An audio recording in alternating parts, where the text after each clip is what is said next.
Hello, Tux N Tails, Labradoodle puppy families. This is your week 3 litter update. And there has been a lot that has gone on in this past week in your little mini Labradoodle puppies' lives.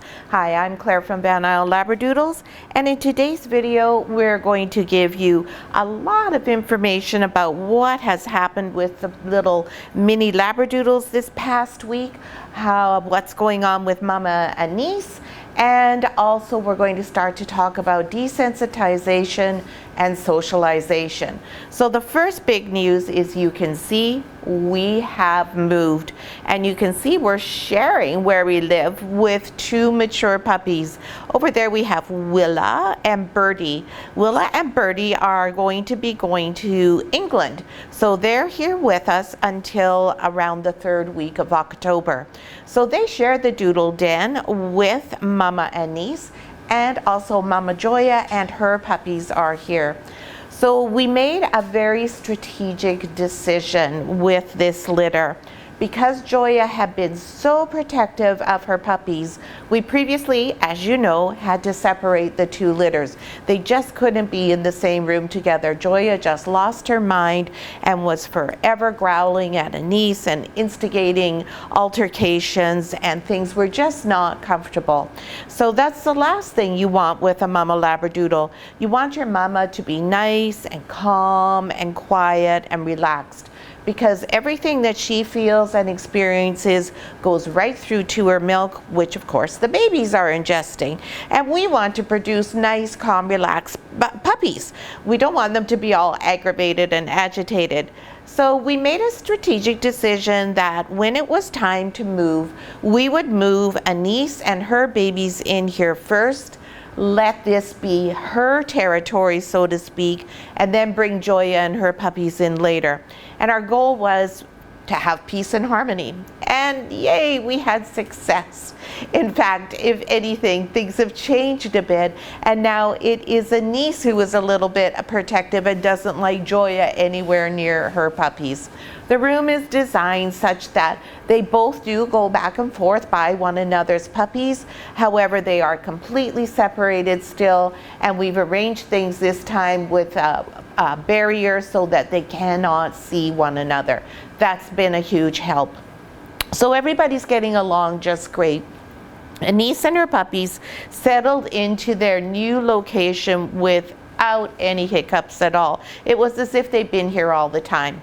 Now, the puppies didn't have their ears open when they moved here, so there wasn't a lot of change for them. It was still warm, it was still cozy, everything was still just pretty much as it had always been. So they weren't at all fussed, which was really great, because as I said, we want the puppies to always be having a nice, calm, relaxing atmosphere. And Anise was not at all bothered. This is Anise's 2nd litter, so she was well prepared for the move to come in here. She knew what was going to happen when they moved in here, and she's very comfortable in this environment. Now, the big news for Mama Anise this past week is she has been able to go outside more, and we have let her go outside in the back, and oh my goodness, Anise is just thrilled. You can see some of the evidence right there by her foot, because she's been out. It rained last night. There's lots of dirt that she's bringing back in. So some of you are going to think, oh wow, the puppies are in dirt, that's bad.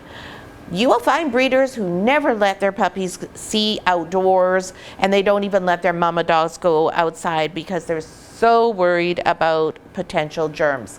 And yes, of course, dirt comes with potential germs, but how do you build immunity? The way you build immunity is being exposed to things in small amounts and safely.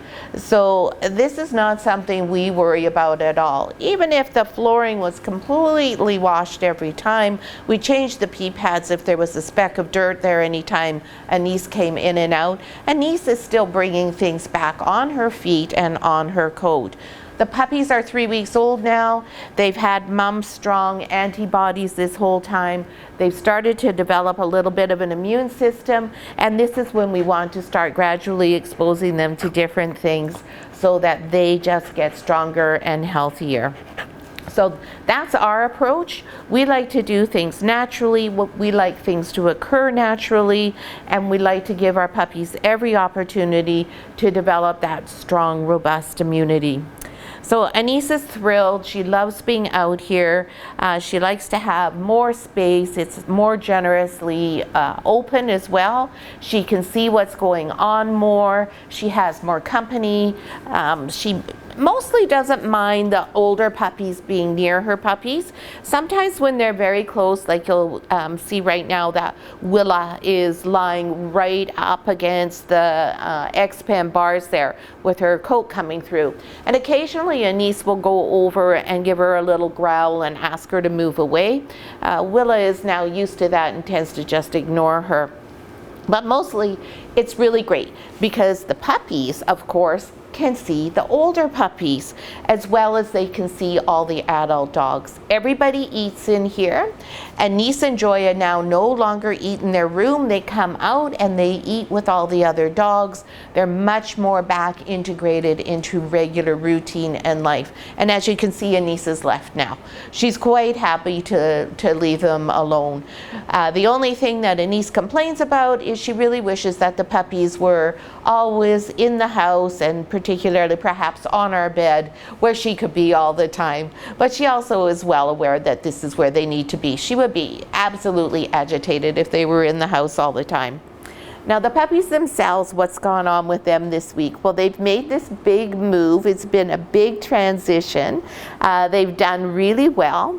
With Miss Silver Collar here, you'll see she's still significantly wider than the other puppies. I'm sure you've enjoyed all the funny pictures of her during the week and the videos where we kind of are making a little bit of fun of the fact that she is quite a bit larger at this point.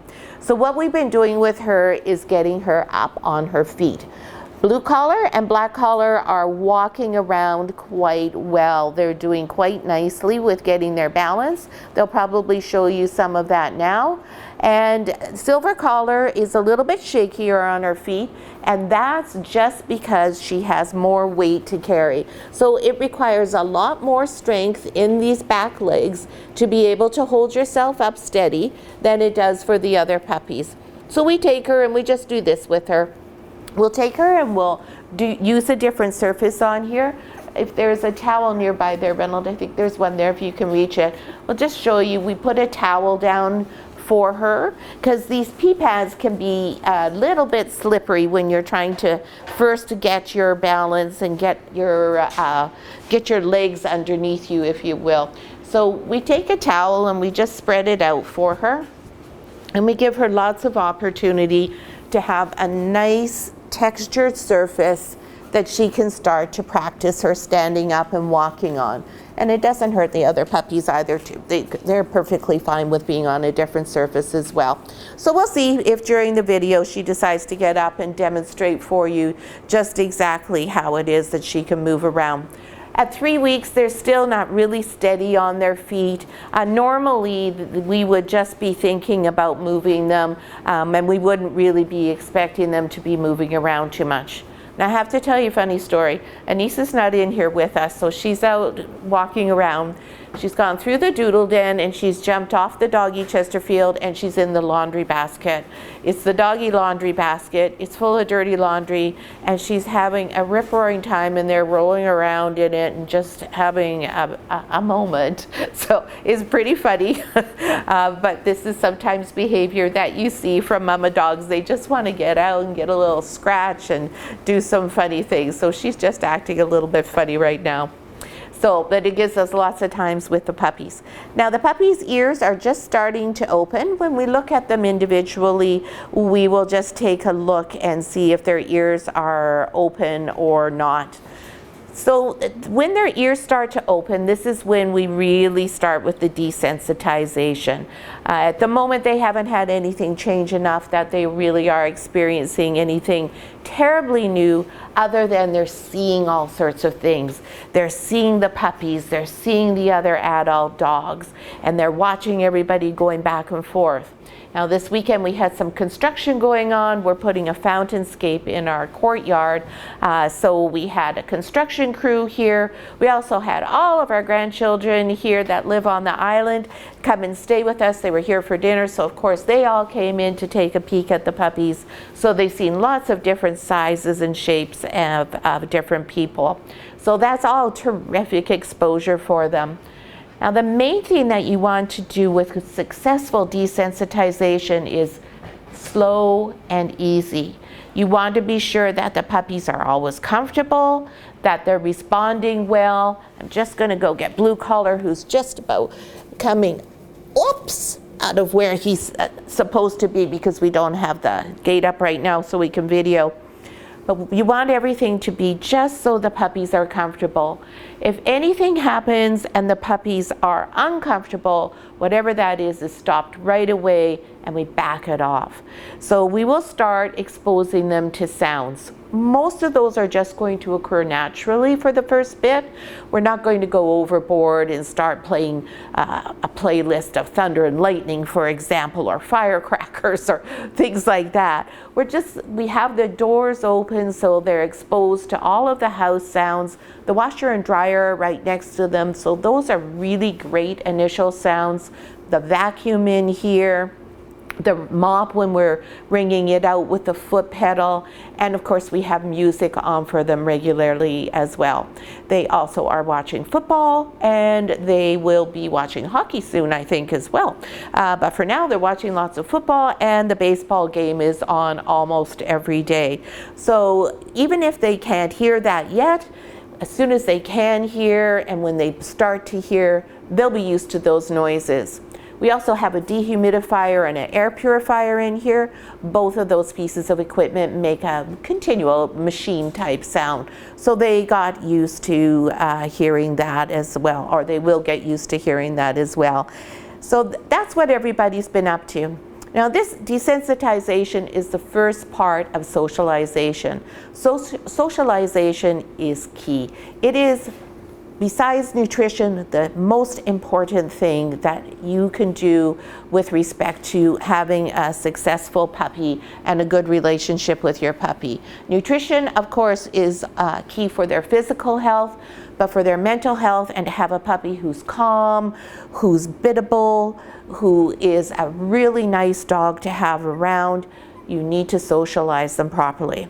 So this is where your Head Start program comes in. All of you, I believe, are signed up for Head Start, which is fabulous because the puppies go from here, they go to all sorts of different activities, and they're exposed to many, many more things than they would be were they just in the regular program. So that all works well, and the Puppy Starter Kit, of course, builds off of Head Start. Everything that's in Head Start is found in your Puppy Starter Kit. Well, here's Mom. She says, yeah, I had a good roll in the laundry, and now I just feel fabulous. What a silly goof you are. Dogs are so funny. So now let's get to the puppies and let's see where they are. We'll check their weight, and I can tell you that all the puppies are now over 1 kilogram. So they've all made that major milestone. I'm going to try and grab them before they get too invested in nursing here. So we're going to start with Black Collar Boy. This beautiful black phantom boy with his little bit of white on his chest. Look at those ears, aren't they adorable? Sitting super high up on his face there, just like his mama. Though it makes no difference for you for a companion puppy, but for a breeder, this is an excellent thing because this is very much what we want to see in accordance with the breed standard. Big, beautiful eyes. This guy is a doll. Very sweet. In fact, all three of them, quiet, they're confident, they're self-assured, but none of them are whining, none of them are pushy, none of them are fussy, and they're already all quite keen on having people near them, which is just really great. I really like to see that already they're engaging with us. And Mr. Black is now 1.09 kilograms. So he's just getting right up there. He's a nice small guy, nice and solid though. That's one thing I really like about all these puppies. We laugh and we make all sorts of jokes about Silver Collar Girl being so big, but in reality, these puppies are all beautifully proportioned. So if you take a look at Anise, if you can see her here where she's lying with the puppies, you can see she's nice, compact, solid girl. This is what the breed standard asks for with Australian Labradoodles. Now here we've got Blue Collar Boy. This is our little chocolate phantom boy. Hey, though, sweetie. Oh, he says, I can see. Mommy's here. I need to go. He's also adorable. You'll see he's got the sweet little ears as well. Not quite as high set as Black Collar Boy, but still nice and perky on the face there.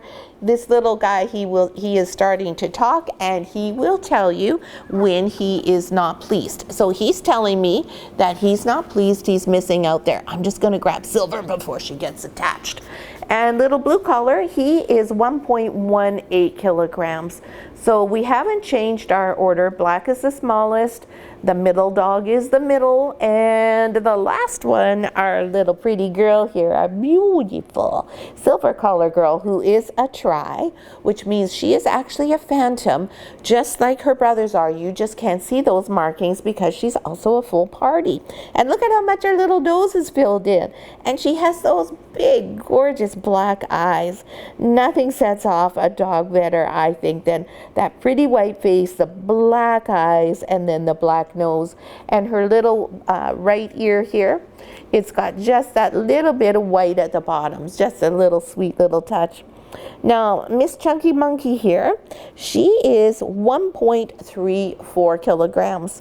So she's quite a bit larger than Black Collar.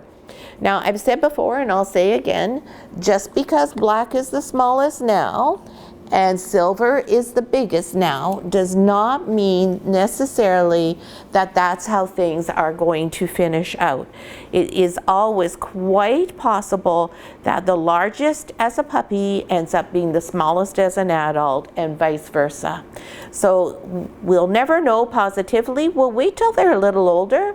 When they're about the 6-week mark, and we take a look at overall how their graph has gone in terms of their weight gains, and we'll take a look at their paw size, and that helps us to say, you know, I think this one is going to be a bit bigger than the others. Regardless, they're not any of them going to be big dogs. They're all going to be little petites, minis. They're very sweet little litter. Anise is doing a great job. You can see she's absolutely obsessed with licking their bums still, making sure that everything's all right down there, and she forever has her paw over her baby, holding them in place. Now, what's coming up for these puppies? So besides the desensitization starting to happen, oh, we forgot to check their ears. Sorry about that. Let's see. Well, Silver Collar definitely has her ears open and can hear. Blue Collars are, yep, open. And so are Blacks. So everybody can hear. So their natural desensitization I was talking about has already begun. Now, Joya's puppies were born the day before Anise's, so I'm pretty sure that they're all ready as well. So this is when we will start working in the next week on more serious desensitization for them. And sometimes that'll just involve this. And see how you can see they all opened their eyes. You probably can't see that on the video. They all opened their eyes, checked out what was going on, but nobody's alarmed by that. So that's what I mean by doing things in stages. You start by something really small like that. Really easy. There's little Blue taking a look around going, what's that? What? Wait. Okay, it's all right. It's all safe. That's the kind of reaction we want, where they're curious. They want to find out what it is, but they're not alarmed, they're not running away, they're not concerned. And then we move on from there. So it's a very slow and steady sort of progress. Now, the other thing that's going to happen in the week coming up is this is going to be the week that they stop eating just milk from the milk bar. They will start being weaned some point during this week, or perhaps not until the very end of this week. Again, we will let the puppies guide us and let Anise guide us. Anise will tell us when she's starting to get ready to wean them. She's very able to tell us when that time is, and we let her tell us. We let our girls tell us when they're comfortable with that process. If they're not ready, it's ridiculous to try and force them to wean their babies. It's not good for them, it's not good for the babies. We also will see when the teeth are going to start coming in. We'll start to feel those probably in the upcoming week. So that's your update for week 3 for the Tux N Tails mini Australian Labradoodles from Van Isle Doodles. I hope you enjoyed the video.